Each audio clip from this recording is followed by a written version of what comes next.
Modern superstitions generally have ancient origins. If you break a mirror, you get 7 years bad luck.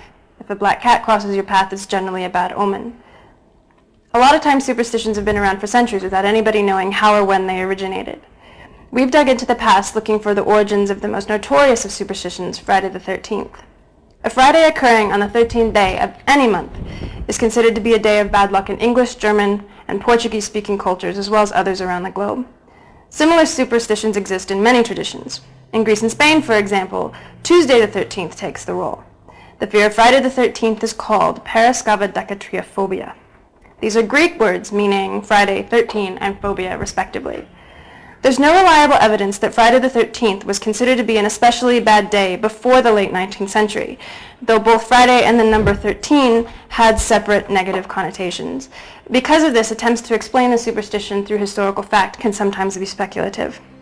One of the first recorded instances of the number 13 being unlucky date back to Scandinavian culture. One morning, the god Balder related a horrible dream to his mother, foretelling his death. His mother was worried and made many things from nature, promised not to hurt her son. Other gods began passing the time by throwing things at Balder, then watching them bounce back off. Loki, another god, was jealous and hatched an evil plan. He tricked Balder's mother into telling him that she'd not gotten a promise from mistletoe because she thought it was useless. Loki made a dart out of mistletoe and attended a party as a 13th guest. Everyone was hanging out, throwing things at Balder, and even Thor's mighty hammer would simply bounce off. Loki saw that Hodor, Balder's brother, was not participating, and asked him why. Hodor answered that he was blind, and he didn't have anything to throw. So Loki gave him the mistletoe and guided his hand. The mistletoe sailed through the air and pierced Balder's heart, and thus the first pejorative legend involving the number 13 was born. Another proposed origin involves Judas, the 13th disciple, who had a direct involvement with the crucifixion of Jesus. According to some biblical exegesis, Eve may have given the apple to Adam on a Friday, and Cain may have slain Abel on a Friday.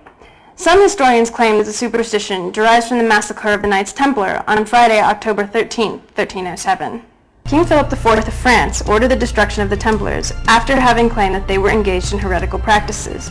Philip sent letters to all his forces all over the country with instructions to open that morning. The orders were simple: seek out and arrest all known members of the Knights, slaughter those that resisted, and capture Jacques de Molay, the last known Grand Master of the Knights Templar.